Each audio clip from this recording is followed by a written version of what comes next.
अगली खबर बिहार से आ रही है, जहां चुनाव से पहले नीतीश सरकार ने एक बड़ा फैसला लिया है। उच्च जाति के विकास के लिए एक आयोग का गठन बिहार में किया जाएगा। बीजेपी नेता महाचंद्र सिंह इस आयोग के अध्यक्ष बनाए गए हैं। जेडीयू नेता राजीव रंजन प्रसाद को उपाध्यक्ष बनाया गया है। आयोग के गठन की अधिसूचना जारी। इस वक्त की बड़ी खबर, बिहार चुनाव से पहले उच्च जाति के विकास के लिए आयोग का गठन। मैं सीधे आपको लेकर चलूंगी, हमारे साथ हमारे सहयोगी शशांक इस वक्त मौजूद है। शशांक, जहां एक तरफ मंच से जातिगत जनगणना कराने के मोदी सरकार के फैसले का जिक्र नीतीश कुमार करते हैं, वहीं अब यह खबर कि उच्च जाति के विकास के लिए आयोग का गठन अपने आप में एक बड़ा फैसला है बिहार सरकार की तरफ से। देखिए, चुनावी वर्ष में ये बड़ा निर्णय है। ये आयोगों के जो गठन का मामला है ये लंबित था। कल देखिए अल्पसंख्यक आयोग का गठन हुआ, उसका जो अध्यक्ष है वो जदयू के वरिष्ठ नेता गुलाम रसूल बलियाबी को कल बनाया गया था। वो वक्फ विधेयक के बाद से नाराज चल रहे थे। आज एक और जो है वो बड़ा निर्णय लिया गया है।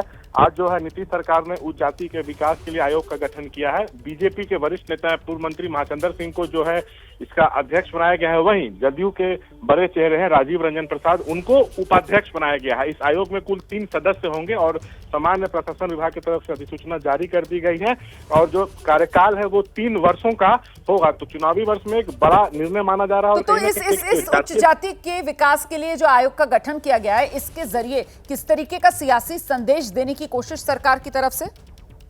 देखिए, बिहार की जो सियासत है जाति के इर्द गिर्द ही घूमती है जी। तो इस तरह के निर्णयों से तमाम जो जातीय समीकरण है वो कहीं न कहीं साधने की कोशिश की जा रही है। ये महाचंद्र सिंह और क्या कहीं ना कहीं जातियों के बीच एक तालमेल बनाने की भी ये जुगत है कि जिस तरीके से जातिगत जनगणना का फैसला सरकार की तरफ से लिया गया कि सरकार कराएगी, उसमें एक बात ये भी उभर कर आई कि इससे जो उच्च वर्ग है उसमें कुछ नाराजगी हो सकती है। तो क्या वो नाराजगी दूर करने के लिहाज से भी ये फैसला महत्वपूर्ण हो जाता है कि उच्च जाति के विकास के लिए अब आयोग का गठन किया गया है?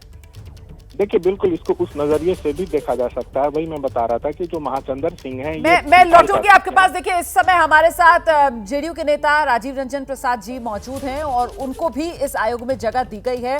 राजीव जी, बहुत शुक्रिया एबीपी न्यूज से बात करने के लिए। आप दर्शकों को जरा विस्तार से बताइए उच्च जाति विकास के लिए जो आयोग का गठन किया गया इसके बारे में। सर,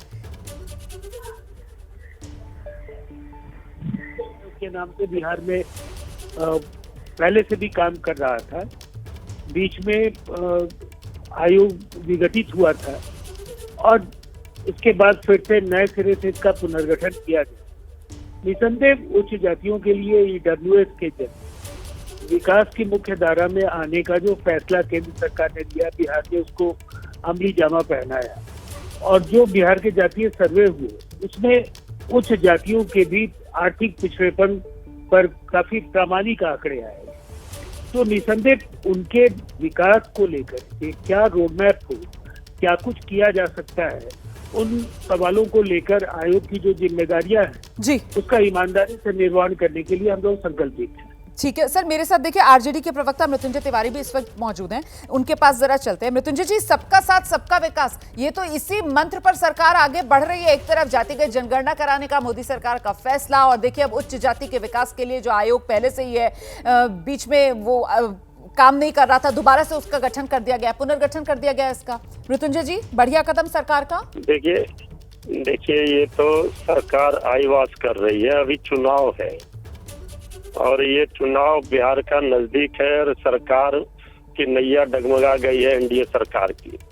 तो सरकार अपनी नाकामी को छुपाने के लिए, कल भी आपने देखा आदरणीय प्रधानमंत्री जी आए तो ऑपरेशन सिंदूर पर ही सियासत करके सत्ता पाना चाह रहे थे। अब ये स्वर्ण आयोग उच्च जाति के बारे में जो सरकार ये बात कह रही है, बना रही है आयोग, उसको लेकर के कई सवाल खड़े होंगे और उसका जवाब सरकार को देना। कितने दिन ये काम करेगी? आयोग सरकार ने बना दिया और चुनाव नहीं, आप जो बात कह रहे हैं सर कि ये सिर्फ और सिर्फ आंखों में धूल झोंकने का सरकार काम कर रही है। राजीव जी हमारे साथ मौजूद हैं। राजीव जी, सिर्फ और सिर्फ चुनाव के मद्देनजर फैसला लिया गया है क्या? ये आरोप विपक्ष की तरफ से लगाया जा रहा है, आंखों में धूल झोंक रहे हैं? देखिए, मैंने तो आपको पहले ही कहा कि सवर्ण आयोग के नाम से यह उच्च जातियों के विकास के लिए आयोग पहले से ही बना हुआ था और इस आयोग का पुनर्गठन किया जाना था।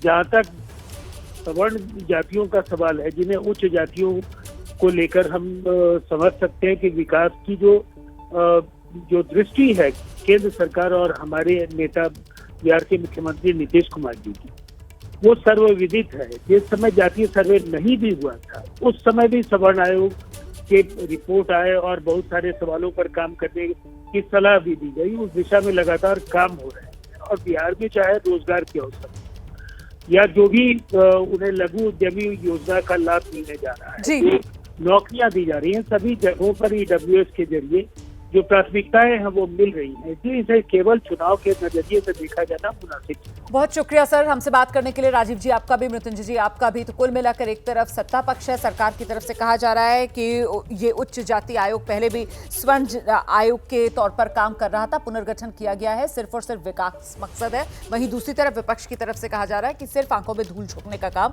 सरकार की तरफ से किया जा रहा है।